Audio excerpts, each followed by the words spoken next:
Press के साथियों का धन्यवाद देता हूं कि इतने सुबह बुलाने पर आप सभी यहां पर आए हैं। हालांकि चुनाव खत्म हो चुका है और बहुत सारे एग्जिट पोल तरह तरह की जानकारी दे रहे हैं। मैं आपके बीच में आपके माध्यम से कुछ बातें रखना चाहता हूं। मैं शुरुआत करता हूं कि जितनी ऊंचाई पर जाकर कटती है पतंग, उतना ही बड़ा होता है उसका पतन। भाजपा कई दोषों के लिए जिम्मेदार है। सामाजिक रूप से भाजपा ने देश में सौहार्द बिगाड़ा, वह भाईचारा खत्म किया, जाति के खिलाफ जाति, संप्रदाय के खिलाफ संप्रदाय लड़वाया, संविधान द्वारा दिए गए आरक्षण को साजिशन खत्म करने के लिए बेरोजगारों से छल किया, पेपर लीक कराए, देश के लिए आगे बढ़कर लड़ने वालों की बहन बेटियों के लिए जानबूझकर अपने मंत्रियों से अपशब्द कहलवाए बढ़ाए, मणिपुर हाथरस महिला पहलवान, पिछड़े दलित अल्पसंख्यक व आदिवासियों पर अत्याचार और सबसे खराब व्यवहार किए जाने के लिए रिकॉर्ड बना। आर्थिक रूप से इलेक्टोरल बॉन्ड का ऐतिहासिक भ्रष्टाचार किया। इलेक्टोरल बॉन्ड के माध्यम से पैसा कमाने के लिए मुनाफाखोरी को बढ़ावा दिया, जिसने महंगाई को बढ़ाया।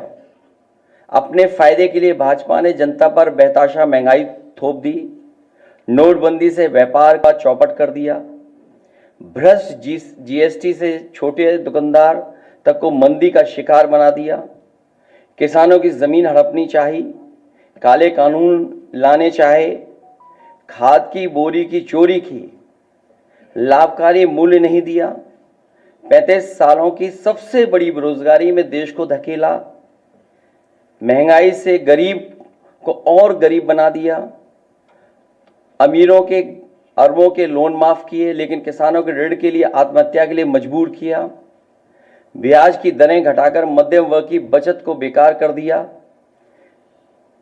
बैंकों में तरह तरह के चार्ज और पेनल्टी से लोगों के खाते दीमक की तरह अंदर ही अंदर खा गए, बैंक लॉकरों के नाम पर जिम्मेदारी से पल्ला झाड़ लिया, नैतिक रूप से चंदे तक का पैसा खा गए, केयर फंड के नाम के आगे पीएम के नाम का इस्तेमाल करके बाद में हिसाब देने से मना कर दिया, अपराधियों को शामिल करने, उनके कृत्यों पर पर्दा डालना, जैसे मणिपुर में अपने संगी साथियों द्वारा बेटी के साथ मानवीय व्यवहार में, बीएचयू छात्र अभद्रता कांड में, खीरी किसान हत्याकांड में, हाथरस की बेटी के बलात्कार हत्या व कानपुर देहात कांड में जहां मां बेटी को झोपड़ी में जिंदा जलाकर मार डाला, ऐसे अनगिनत उदाहरण हैं। शारीरिक रूप से देखें तो भाजपा लोगों के शरीर स्वास्थ्य से भी खिलवाड़ किया, उसके भी दोषी हैं।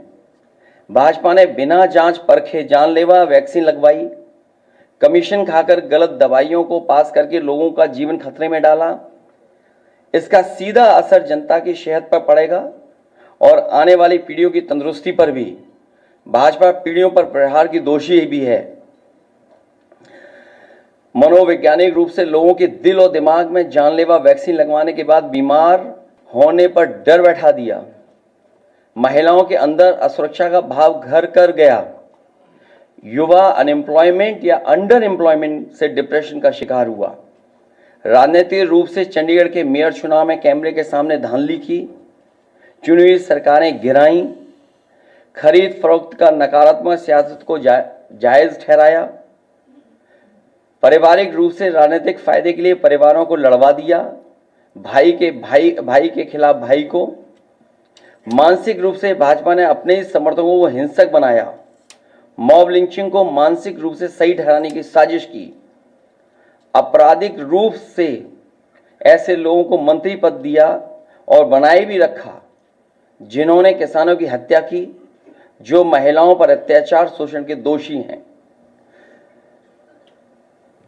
न्यायालय तक में अपने लोग पिछले दरवाजे से सेट किए, न्यायाधीशों से खुलकर एक विचारधारा विशेष के लिए बयान दिलवाए, न्यायाधीशों को राजनीतिक पदों पर लालच देकर कानून तक को अपनी भ्रष्ट सोच से यही काम यूनिवर्सिटी, कॉलेज, स्कूलों में किया।